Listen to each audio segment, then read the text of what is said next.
ரொம்ப எச்சரிக்கையாக இருக்க வேண்டிய ராசியில் மீனத்தையும் வகைப்படுத்தினீங்க.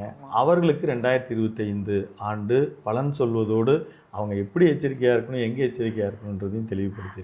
மீனராசிக்காரர்களுக்கு என்னன்னா, இப்போ விரய சனியாக இருக்குது, 12 கும்பத்தில் இருக்கிற சனி பகவான் மீனத்துக்கு போகிறாரு, ஜென்ம சனிக்கு மாறுறாரு. அதுவும் கொஞ்சம் பிரச்சனை தான். ஜென்ம சனினாலே உடல்நிலை பாதிப்பு ஏற்படும். இப்போ மீனத்தில் வந்து நீங்கள் சொல்கிற மாதிரி ராகுவும் சனியும் இணைவு இருக்குது ஒரு 50 நாளைக்கு இல்லையா. அந்த மார்ச் 29லேருந்து நம்மளுக்கு மே 18 வரைக்கும் ராகு அந்த இடத்துல தான் இருப்பார். சனி வந்து மார்ச்லேயே போய் அங்கே உட்காந்துருவார். அப்போ சனியும் ராகும் ஒன்றா சேர்ந்து அவங்க ஜென்மத்திலே இருப்பாங்க.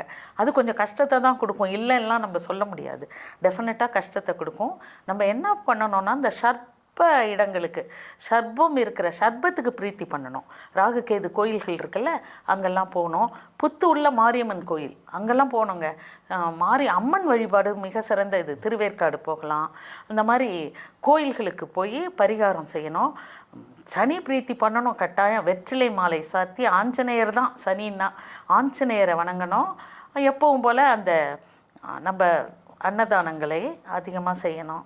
இதே நேரத்தில் 25வது ஆண்டு 12க்கு ராகு வரும். மே மாதத்திற்கு பிறகு 12ல் ராகு வரும். 12ல் ராகு வர்றது வந்து வெளிநாட்டு பயணங்கள் சித்திக்கும். இப்போ ஃபாரின் போய் வேலைக்கு போகணும், பைட் ஆன்சைட் ஆப்பர்ச்சுனிட்டி கிடைக்கும்.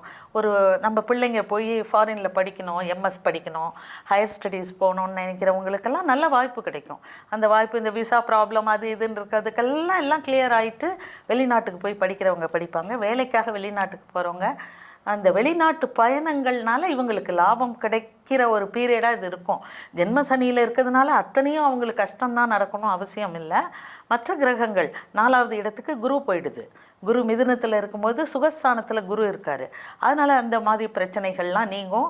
4வது இடத்துல உள்ள குரு வந்து 10வது பார்வையாக இவர் கர்மஸ்தானத்தை பார்ப்பார், தனுசை பார்ப்பார். தனுசுங்கிறது மீனத்துக்கு 10வது வீடு. அது தொழில் முறையில் நல்ல வெளிநாட்டு தொழில்கள்லாம், எக்ஸ்போர்ட் இம்போர்ட் பிஸ்னஸ் இதெல்லாம் சிறப்பு அடையும். அவ்வளவும் கெடுதலாக தான் நடக்கும். ஜென்ம சனிங்கிறது பிரச்சனை இல்லை. உடல்நிலையை கொஞ்சம் பார்த்துக்கணும், சர்ப்ப பிரீத்தி பண்ணிக்கணும். சனிக்கு உரிய அத்தனை இதுங்களும், காகத்துக்கு உணவு வைக்கணும், தண்ணி உணவும் வைக்கணும். காகத்துக்கிட்ட எள்ளு மிட்டாய் கூட வாங்கி வச்சு சாப்பிட்ணுங்க.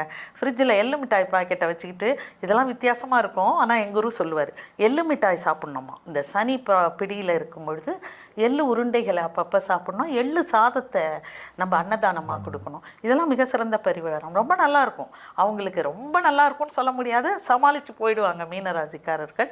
பயப்பட தேவையில்லைங்கிறது தான் நம்ம கான்செப்ட். என்ன சொல்ல வர்றோம், சனி ஜென்மத்தில் இருக்குது, ஆஹா ஓகோன்னு. சனிங்கிறவர் வந்து சோதிப்பார ஒழிய கெடுதல் செய்ய மாட்டார், கெடுத்து கொடுப்பார். அதனால் சனிக்காக பயப்பட தேவையில்லை.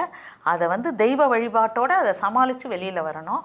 மிக சிறந்த ஆண்டாக தான் இருக்கும். மீன ராசிக்காரர்களுக்கும் ஒன்றும் எதுவும் கெடுதல் நடந்துடாது. சனி கெடுதல் செய்யவே மாட்டார், அதுவும் குரு வீட்டில் இருந்து செய்யவே மாட்டார். மிக சிறப்பான ஆண்டாக தான் இருக்கும். அதை சமாளிக்கணும், அந்த மன தைரியத்தை அவங்க ஏற்படுத்திக்கணும். அது தெய்வ வழிபாட்டில் மட்டும்தான் கிடைக்கும்.